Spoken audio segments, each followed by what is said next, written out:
Okay, no suelta. Buenas noches. Good evening, everybody. For the visitors who have come here to Wales, we wanted them to have the authentic Welsh experience. So I hope you're all appreciating that with the rain that we organised. Okay, well, a heartfelt thanks to all who are here once more in Machynlleth to celebrate and make real the dream that another world is possible. The Machynlleth Labour Party was moribund for about 20 years, but sprung into life when Jeremy Corbyn was elected leader in 2015.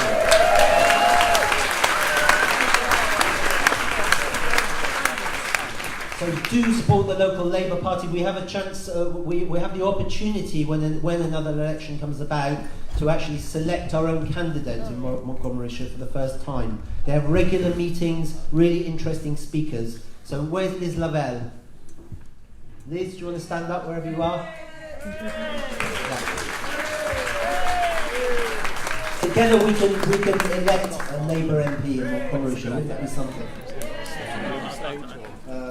It's not difficult to feel quite gloomy at present when we look at the national and international situation, but we have a window of opportunities when a general election is called to go for real change for the better on all levels. El Sueño Existe is about making the dream of a fairer, more compassionate world real. We have with us tonight someone who represents that dream politically. Someone who cannot be bought. Someone with true vision of how we can bring that dream into reality. Please welcome the future Prime Minister of Britain, Jeremy Corbyn.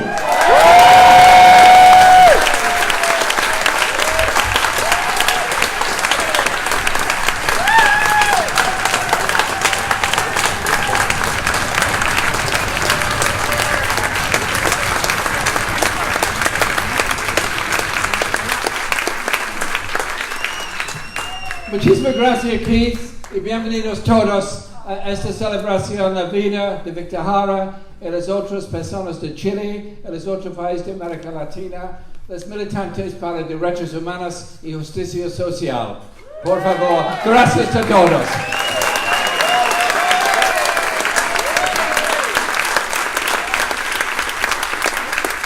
La memoria y la visión de Víctor Jara vive aquí, esta noche, en Machynlleth, en el país de Gales.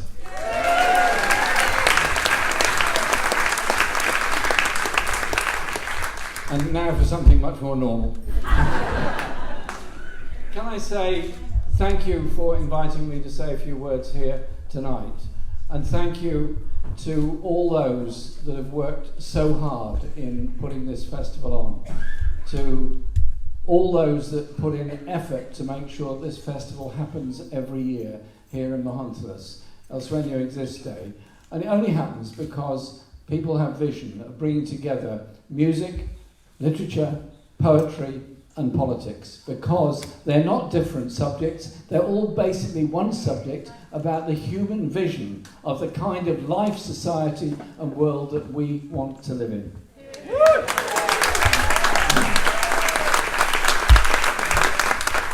And there's one who has been to most countries in Latin America in my life, and this celebration today here is, yes, about Víctor Jara, and I'll come back to that in a second, but it's also about the hope and inspiration that is happening today, every day in Mexico, and about the stress, the plight, the determination and the hope of women all across Latin America. Because if women remain oppressed, underpaid and discriminated against, there is no liberation without the liberation of all of humankind. And that we have to make sure we say clearly. Víctor Jara was a singer, was a brilliant guitarist, was a poet who inspired people during the days before Salvador Allende was elected the president of Chile.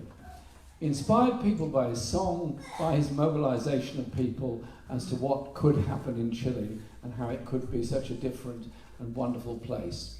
My first experience of Chile was going there in 1969, before Allende was elected, and joining the May Day march of that year in Santiago. And that amazing sense of hope that was there. And a few days before, I'd been at a big folk concert on the seafront at Viña del Mar, which went on all night, which of course saved me the bother of finding anywhere to sleep that night. And it was a truly wonderful experience of seeing so many young people coming together, utterly determined to change things for the future in Chile. Allende was elected president a year later, and his country was under attack from the very moment he was elected. The economic embargoes that were placed on him by the United States and others, the threats that were made against him, and the way in which the military conspired against him. All the time, there was that firmament of ideas in Chile of a different world, the development, the housing, the education, the public ownership of some of the industries, particularly copper, and the threats got worse and worse and worse. And that terrible night of September the 11th, 1973, when the coup took place, was one that I will never forget. I had a friend who was working as a copy correspondent at Reuters. This was long before the days of mobile phones and things. And he phoned me every 10, 15 minutes all night, telling me what news he was picking up from Chile. And it was just so appalling. We saw what happened. And for the individuals who found a place of safety in embassies, usually the Mexican embassy, but some others as well, managed to eventually escape. Many others didn't. Victor Jara was taken to the stadium, and the brutality of the way he was treated was unbelievable. They smashed his hands because he played his guitar. That is what fascists do to those that inspire people to do something different. Yeah. Think it through. They had to kill Victor Jara because they couldn't cope with the power of his music. And since then, we've had solidarity, and I remember going back to Chile in 1990 when the Cambio de Mano took place, and going with Joan Jara to the Poblacion La Victoria to say thank you to the people of that Poblacion for the support they gave to Victor Jara in his hour of need.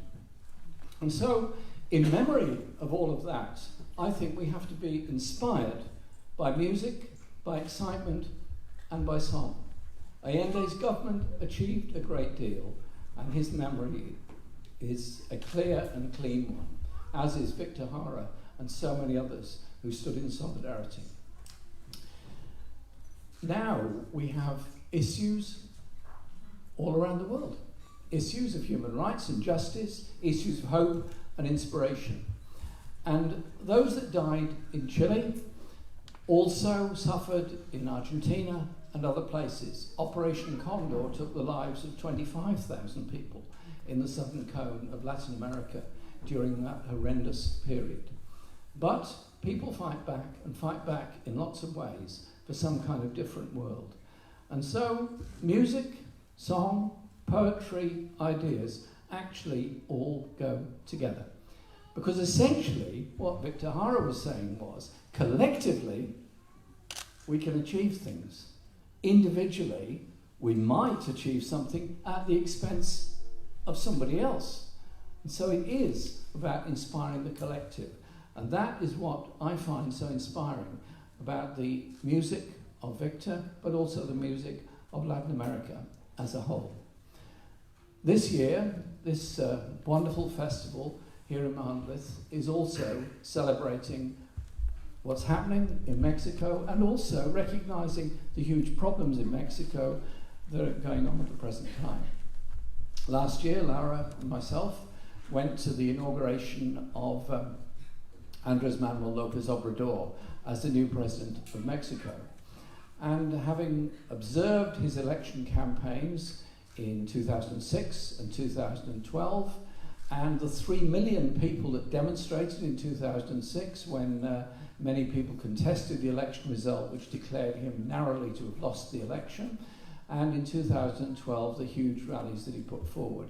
And there's something quite inspiring of being in the Zocalo in the center of Mexico City with more than 1 million people protesting utterly peacefully of the kind of country and kind of society they wanted to live in. And so his inauguration as a president was the culmination not of a traditional 3 or 4 week election campaign, but actually of 12 years of campaigning and 12 years of organization all across Mexico, recognizing the huge differences between the richest and the poorest in Mexico, but also the horrendous situation facing migrants trying to get through Mexico to try and get to the United States in order to survive, and also the numbers of people that have disappeared at the hands of corruption and of drug gangs and others, and the numbers of unmarked graves that there are around Mexico. And when the news reached out some years back of the disappearance of 43 students at Ayotzinapa, those 43 were then searched for. And because of the international pressure, the authorities put in a lot of effort in searching for these 43. They didn't find them. But all along the road there, in Ayotzinapa and areas around there where they apparently had disappeared, they searched and found lots of unmarked graves and found the bodies, the remains of a lot of women from Guatemala, Nicaragua and other countries in Central America who were trying to get through Mexico in order to survive and send money back home. It's a horrendous human rights disaster that took place for the lives of all of those people. So AMLO's election represents something very, very important. It represents an understanding that the human rights abuses that have happened in Mexico for so long can go on no longer, and the people are crying out for a government that's serious about challenging human rights abuses and serious about challenging corruption and serious about challenging the grotesque levels of inequality that exist in Mexico. And so his inauguration was something very interesting and very special. And what was even more surprising, but perhaps not surprising when you think of his background, was that he was the first ever Mexican president to be welcomed by the indigenous communities of Mexico in the Zocalo after he'd been inaugurated as president. And I found that a deeply moving experience to see that event taking place. I wish AMLO well. I wish the people of Mexico well. And I wish to see huge changes that bring about human rights and justice. But the economic injustice that's faced by the poorest in Mexico, and perhaps even worse, by the poorest in other countries in Central America, and the attitude of the Trump administration to the humanitarian disaster at their very doorstep doesn't bode well for the future. Can we, as human beings, start treating everybody else as a human being and not everyone else who is displaced, a refugee, a victim of a war, of environmental disaster or something else, as an enemy? No. They're a human being trying to survive, just like every one of us in this room. And but for fortunes in life, any of us could be refugees in this world. Let's change the mood music and the attitude towards refugees.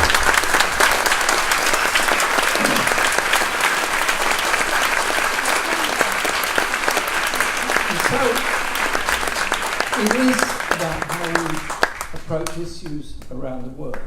There are massive challenges to humanity at this very time. It doesn't take a genius to understand that we cannot go on polluting this planet in the way that we do. We cannot go on pumping pollutants into the atmosphere, rendering areas arid and useless, or destroying natural life in so many ways, or causing global warming through carbon dioxide being pumped into the atmosphere. I spent the morning at the Centre for Alternative Technology just down the road here. Truly fascinating place. I remember when it was opened in 1975. It was seen then as some sort of zany way out thing. Now it's totally centre stage, because what they're saying is, don't be frightened of technology, use technology to protect and use resources wisely and sensibly and try and build a sustainable planet. And so I was very proud on behalf of the Labour Party to propose to Parliament on the 1st of May that this country declare a climate emergency, a climate crisis, and that we urge parliaments all around the world to do the same. And we change the way we do things in order to create that level of sustainability. But pollution, degradation and so on doesn't fall evenly on people. Across the UK, if you're poor and living alongside a major road in a big city, your children are likely to lose some of their lung capacity before they even get to primary school, and if you're an older person, your life expectancy is likely to be less because of the polluted air you're breathing or the lifestyle that you lead because of the poverty that you're in. Take that inequality at a wider scale. It's the poorest countries in the most environmentally vulnerable areas of the world that face the effects of climate change the most severely. And they're the ones that contributed the least to global warming and global pollution. There's something deeply unequal about the whole thing. And so the environmental movement that has now got so strong is, I think, such a welcome development because it challenges the inequality that goes with it, as well as the message that we have to ensure we do things differently in the future to ensure that this planet is there for future generations and that we don't see wildlife disappearing and the ecosystems damaged as a result of it. And so environmental sustainability is something that's very important. Then you look at other crises around the world. According to the UN, I believe this figure, 65 million people on this planet consider themselves to be either refugees or internally displaced. Just think of that figure for a moment, 65 million. That's the equivalent of the entire population of the United Kingdom, are refugees at this very time.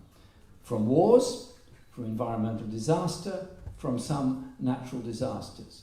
Living in refugee camps, often in the poorest countries, the least able to sustain them. And so we don't need Donald Trump or anybody else to tell us these people are a threat or anything else. They are people trying to survive and make their contribution to the rest of our lives and our planet. In the same way that those people that came from Chile in 1973 onwards, came and made their homes in this country and made such a fantastic contribution to our unions, our society, our education and everything else, and made us a richer society for the experience that they brought. So let's stop looking at refugees as enemies and start looking at them as people that can do good and achieve things for us all. And so it is about approaching the world's problems on the basis of humanity. How about we had an international strategy, a foreign policy based on human rights, peace, democracy, justice, and saying that we want to be judged by the standards we would judge others. We want those rights of assembly, of free speech, and all the other things that go with the Universal Declaration of Human Rights. And that is the basis on which we go forward. Surely we can do things a lot differently and a lot better. This festival is, yes, a festival of music, and it's also of poetry. But it's also an opportunity for people to come together and talk about the kind of world and kind of life they want to lead. And I think we need to look very carefully about how we support our children and how we develop and encourage their imagination. Because children are naturally imaginative. They dream up stories, they write poetry, they do zany, wonderful paintings. They're naturally creative, imaginative beings. And in school, in the best, they do really well. They're able to have their creativity encouraged and nurtured by the education system. At their worst, it gets driven out of them and they don't develop in that kind of imaginative way. We end up with league table-itis, over-competitive education system. And so I want us, as a society, to say we're going to give free nursery provision for all 2 to 4-year-olds because that gives them the chance of socialisation. We're going to provide a pupil arts premium for all children in every primary school, that every child can learn a musical instrument and have some kind of artistic experience during their life. So that ability to learn music isn't something that's restricted to those whose parents can afford to buy musical instruments or pay for theatre lessons or whatever else for them. It's about the liberation of people and what they achieve. That creativity is not something that's separate from everything else. And if you look back to the great poets of the 18th and 19th century, indeed some cases before that, I mean, I particularly enjoy the poetry of Shelley, I particularly enjoy the poetry of Coleridge, but there are many others. They were also passionately interested in science, inventions, and engineering. They didn't see any difference between writing romantic, imaginative poetry and studying how electricity could be used or how electricity could be developed. They saw it all as part of the creativity of the human being. So let's unleash that spirit of creativity, which then goes into science and maths and everything else. It is about unleashing the creativity that is everybody. And in that creativity, let's look at things collectively.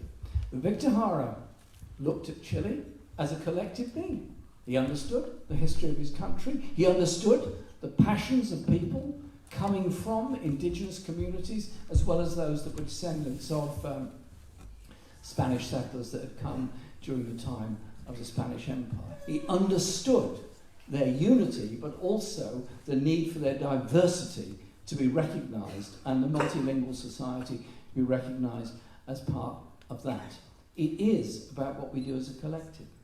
So are we to say to the next generation, sorry guys, it goes a bit like this. You remember the neoliberal economists of the 1970s that brought privatisation and sale of assets and everything to the people of Chile. That whole neoliberal experiment that tried to destroy the public realm, the idea that we, the people, can provide housing, health, education, and run an economy that works for all rather than the few.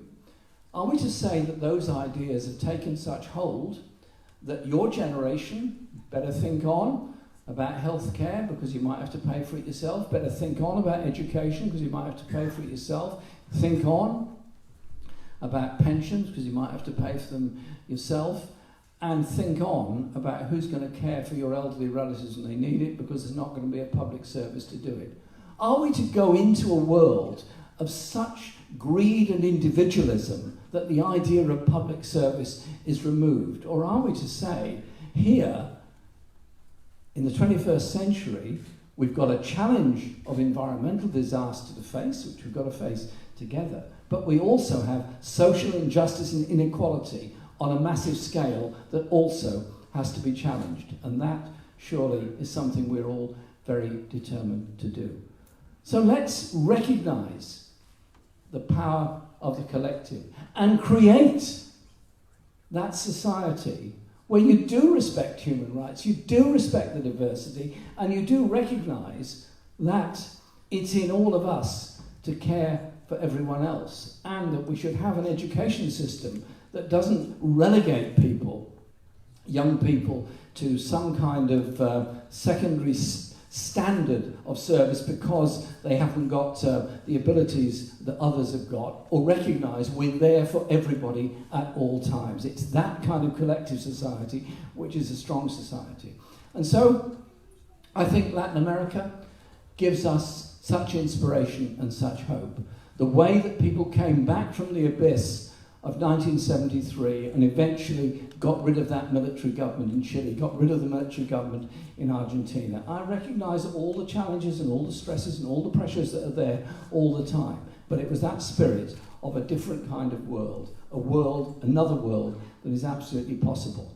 And in this country, we are faced with a Prime Minister who is hopefully only briefly in office, very briefly. And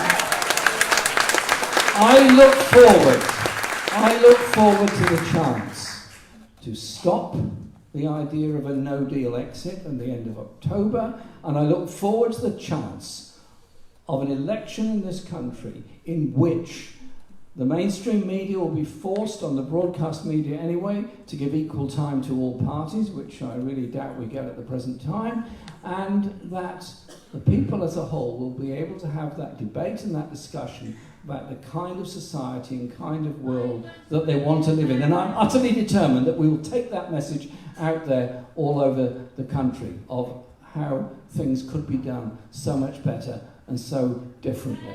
So in memory of Victor Jara, Salvador Allende, and so many others, and in recognition of what they suffered and the plight that others have suffered, let's put out an international message of peace, of justice, of solidarity, of environmental sustainability. Let's put out a message of the kind of world we want to live in. And you know what? When people come together in an imaginative environment, come together of the inspiration that the world can be, they feel stronger, their children feel stronger, they feel happier and more confident. When you're oppressing people, it's not very nice, it's not very comfortable, it doesn't make anybody better off, it doesn't make anybody happy. So, El Sueño Existe means the dream exists, the reality exists, the music exists, but above all, the hope and the determination exists. Thank you very much.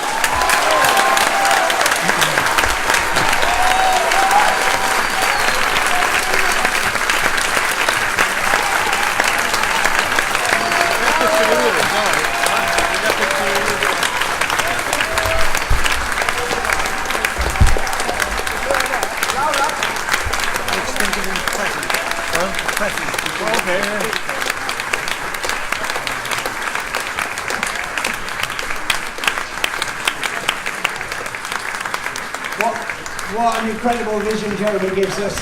We know we've all got to work very hard to create it a reality because it is within our grasp and it's not far away. We have a little presentation to give to Jeremy and Laura from all of us at El Sueño Existe, not only the organisers, not only the committee, because without all of you coming to Machynlleth, and I come to Machynlleth from Birmingham of all places, without everybody coming here, there'd be no festival. So this is a token symbolism. It's our poster from 2015 and a little mug to have your parliamentary coffee in, Jeremy.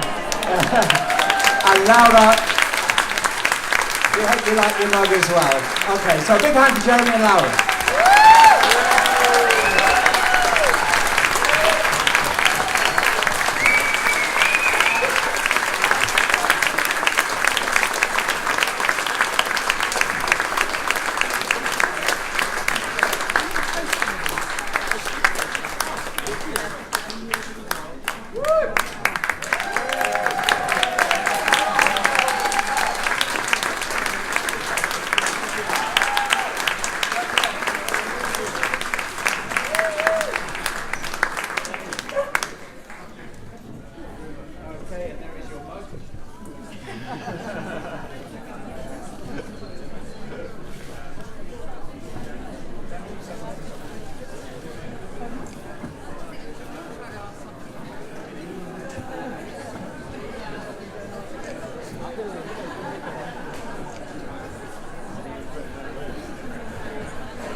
Isabela, vení. Buena suerte, compañero. ¿Cómo estás? Bien, gracias. ¿Todo bien? Sí, muy bien. Todo bien. Jeremy, hello. I'm from Uruguay, South America. So it's very nice to hear you. Jeremy, thank you.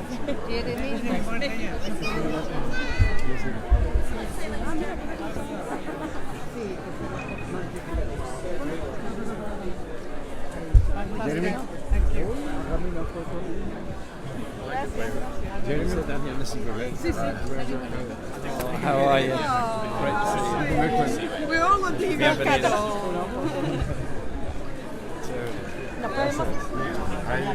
Yo película en la foto. Hay mucho. No hay problema. No, I'm not going to go now. Yeah, I'm good. I'm just looking for Tony actually.